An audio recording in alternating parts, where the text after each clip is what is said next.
Part 1. The hidden skill that changes your life. Have you ever met someone who could start a conversation with almost anyone? It did not matter whether they were speaking to a close friend, a stranger, a customer, or a colleague. Within a few minutes, people felt comfortable around them. They smiled more, listened carefully, and enjoyed the conversation. If you have ever seen someone like this, you may have wondered whether they were simply born with a special gift. Perhaps you even told yourself, "I am not that kind of person. I am shy. I do not know what to say. I always worry about making mistakes." If these thoughts sound familiar, I want you to know something important. The ability to communicate well is not a talent that only a few lucky people receive. It is a skill, and like every other skill, it becomes stronger with practice, patience, and the right habits. Many English learners believe that their biggest challenge is grammar or vocabulary.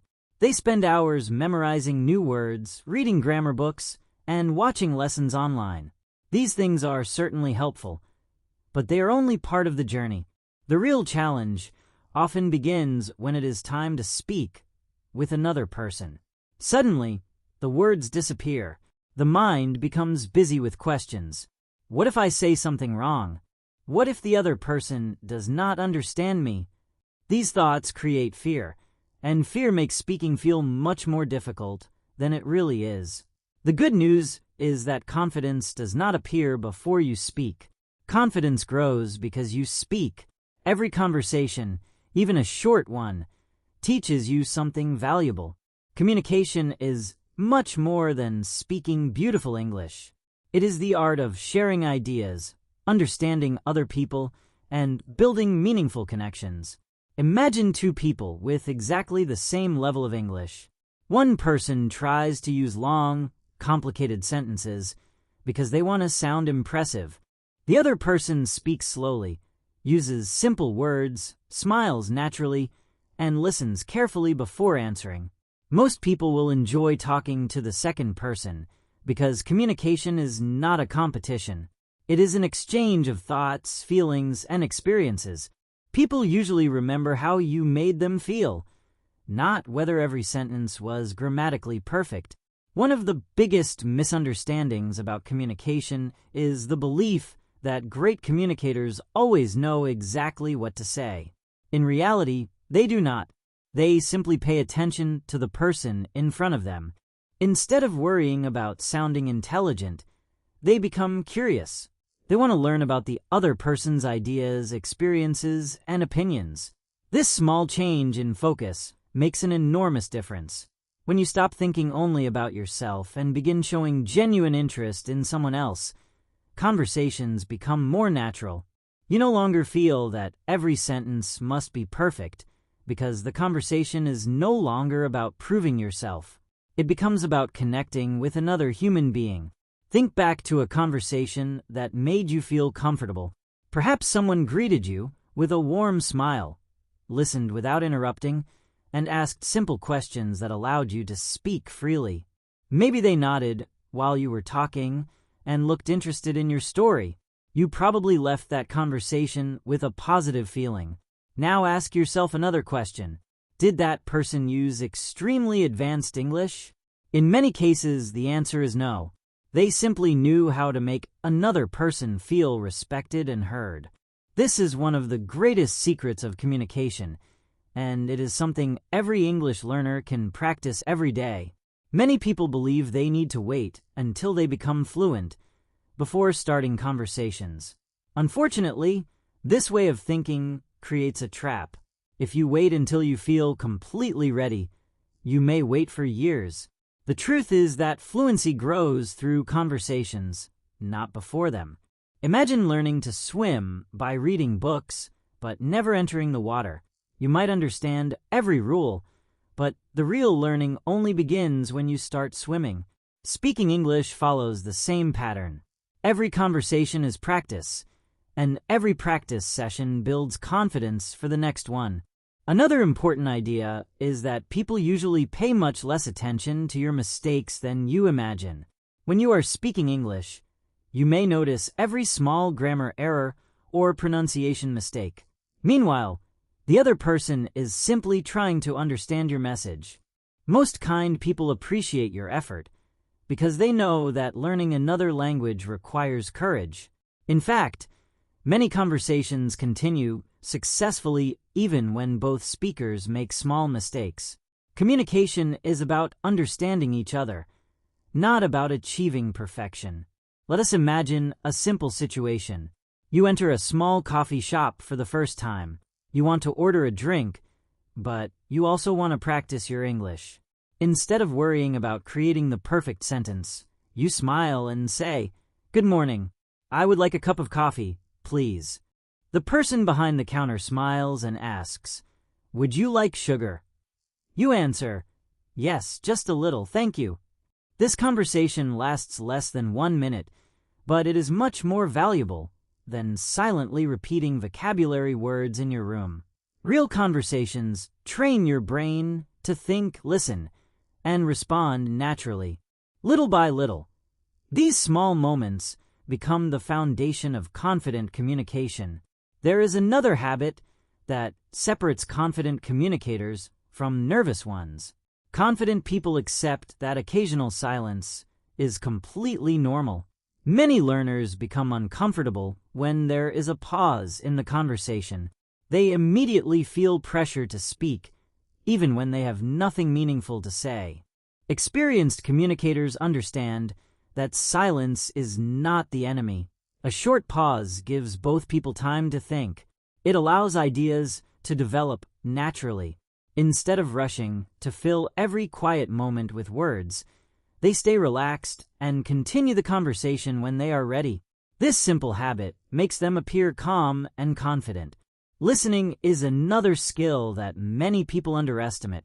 Some learners spend all their energy preparing their next sentence while the other person is still talking. As a result, they miss important information. Truly effective communication begins with listening. When you listen carefully, you understand not only the words, but also the emotions behind them. You notice excitement, concern, happiness, or curiosity. This helps you give thoughtful answers instead of automatic ones.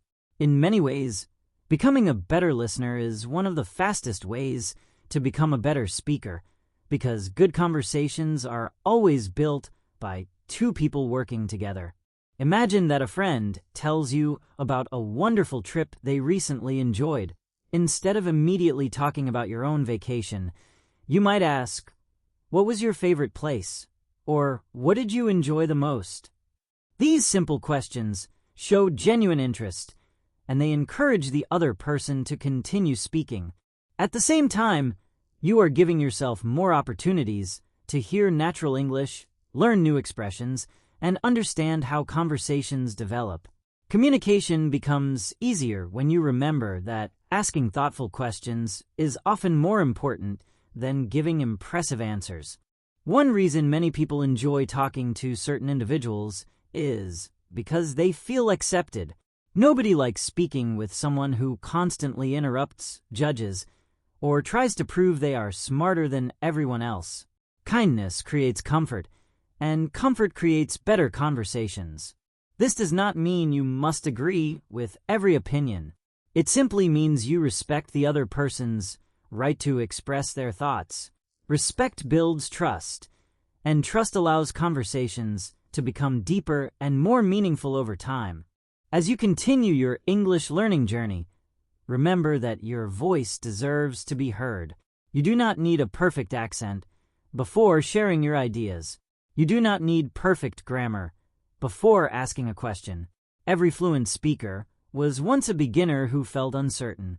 The difference is that they continued practicing even when speaking felt uncomfortable. They accepted mistakes as part of the learning process instead of treating them as signs of failure. That mindset changed everything, because every mistake became a lesson instead of a reason to stop. Today, I would like to give you one simple challenge. During your next conversation, whether it is in English or in your own language, focus on making the other person feel comfortable rather than trying to sound impressive. Smile naturally, listen with genuine attention, ask one thoughtful question, and answer honestly without worrying about perfection. Part 2. How to start conversations naturally and keep them flowing. One of the biggest fears people have is not speaking English itself. The real fear is starting the conversation. Many people feel comfortable once the conversation begins, but those first few seconds seem difficult. They wonder what to say, how to say it, and whether the other person will respond positively. If you have ever stood in front of someone with your mind completely blank, please remember that this experience is much more common than you think. Even people who speak English fluently sometimes feel nervous before talking to someone new. The difference is that they have learned a simple truth. A conversation does not need a perfect beginning. It only needs a genuine one.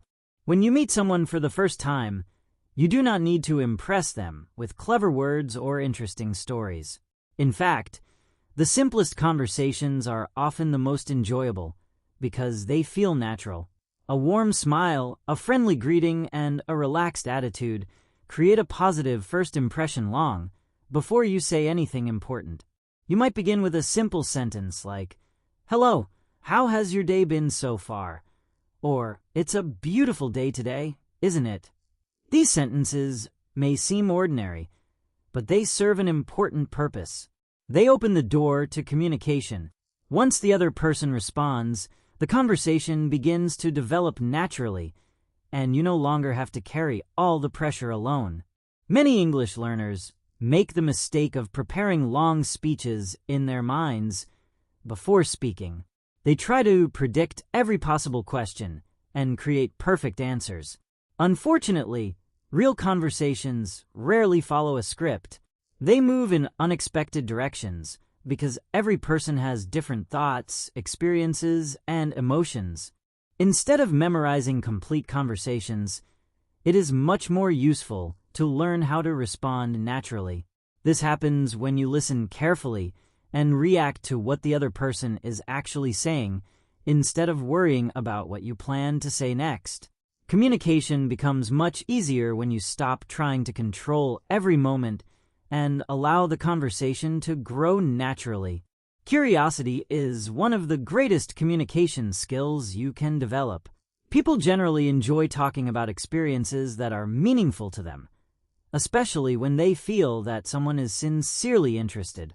Imagine meeting a new colleague at work. Instead of trying to talk about yourself for several minutes, you might ask, "How long have you worked here?" Or, "What do you enjoy most about your job?" These questions are simple, but they encourage the other person to share their experiences. As they speak, you gain more information, and that information gives you new ideas for your next question. One question leads to another, and before you realize it, the conversation is flowing comfortably. Learning to ask good questions is much more valuable than learning to give perfect answers. Open questions usually create better conversations because they invite people to explain their thoughts instead of answering with only one word. For example, instead of asking, "Did you enjoy your weekend?" you could ask, "What did you do during the weekend?" The first question might receive a simple answer like, "Yes." The second question encourages a story. Stories create opportunities for more questions, more listening, and more natural English practice. This is one reason why experienced communicators often spend more time asking questions than talking about themselves. Another habit that makes conversations enjoyable is paying attention to small details. Imagine that someone tells you they recently started learning how to cook. Instead of changing the subject immediately, you could ask, "What is your favorite dish to make?" Or, "Was it difficult to learn?" These follow-up questions show that you are listening carefully. They make the other person feel respected because they know you value what they are saying.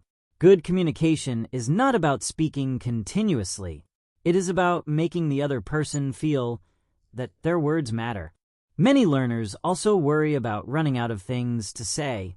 This usually happens because they believe every sentence must be exciting or extraordinary. In reality, Most daily conversations are built around ordinary topics. People talk about their work, their families, their hobbies, the weather, food, travel, books, movies, or plans for the weekend. These everyday subjects may seem simple, but they provide endless opportunities for meaningful conversations. The more you practice talking about familiar topics, the more confident you become when discussing new ones. Confidence grows through repetition, and ordinary conversations provide the perfect opportunity to practice. There is another communication habit that quietly builds strong relationships, and that habit is remembering small pieces of information about the people you meet. Suppose a friend tells you that they have an important interview next week. A few days later, you ask, "How did your interview go?" That simple question shows that you listened and cared enough to remember. People appreciate this kind of attention because it makes them feel valued. You do not need an excellent memory to develop this habit. You simply need to pay attention during the conversation instead of thinking only about your next sentence. As your conversations become longer, you may sometimes face moments when you do not understand every word the other person says. This happens to every language learner, and it is nothing to feel embarrassed about. Instead of pretending to understand, politely ask for clarification. You can say, "Could you please repeat that?" Or, "I'm sorry, I didn't catch the last part." These expressions are completely natural. Even native speakers ask each other to repeat things when they do not hear clearly. Asking for help is not a sign of weakness. It is a sign that you genuinely want to understand the conversation. Many people also believe they must speak quickly to sound fluent. In reality, speaking too fast often creates more mistakes and makes communication harder. Calm, steady speech is much easier for listeners to understand. When you slow down slightly, you give yourself more time to choose your words, pronounce them clearly, and organize your thoughts. A relaxed speaker usually sounds more confident than someone who rushes through every sentence. Remember that communication is not a race. Your goal is to share your ideas clearly, not as quickly as possible. Body language also plays an important role in every conversation. A gentle smile, comfortable eye contact, and an open posture communicate confidence, even before you begin speaking. When you nod while someone is talking, you show that you are paying attention. When you smile naturally, people often feel more relaxed around you. These small actions require no advanced English, yet they improve communication in powerful ways. Your words and your body language work together to create a complete message, and both deserve your attention. Another important lesson is learning to accept that not every conversation will be perfect. Sometimes you may forget a word. Sometimes you may misunderstand a question. Occasionally, there may be an awkward moment of silence. These situations are completely normal, and they happen to everyone. The most confident communicators do not avoid these moments. They simply continue with a positive attitude. If they make a mistake, they smile, correct themselves, and move forward. They understand that one small mistake cannot ruin a good conversation unless they allow it to. Think about the first time you learned to ride a bicycle or cook a new recipe. You probably made several mistakes before you felt comfortable. Communication follows the same path. Every conversation teaches you something new. Perhaps you learn a useful expression, discover a better way to explain an idea, or realize that speaking slowly makes people understand you more easily. These lessons may seem small individually, but together they create remarkable progress over time. Every conversation becomes another step toward greater confidence. From today onward, I encourage you to see every conversation as an opportunity instead of a test. You are not trying to prove that your English is perfect. You are simply practicing a skill that becomes stronger every time you use it. Speak with kindness, listen with curiosity, and remember that meaningful communication is built one conversation at a time. Little by little, The fear that once held you back will become smaller, while your confidence continues to grow through real experience.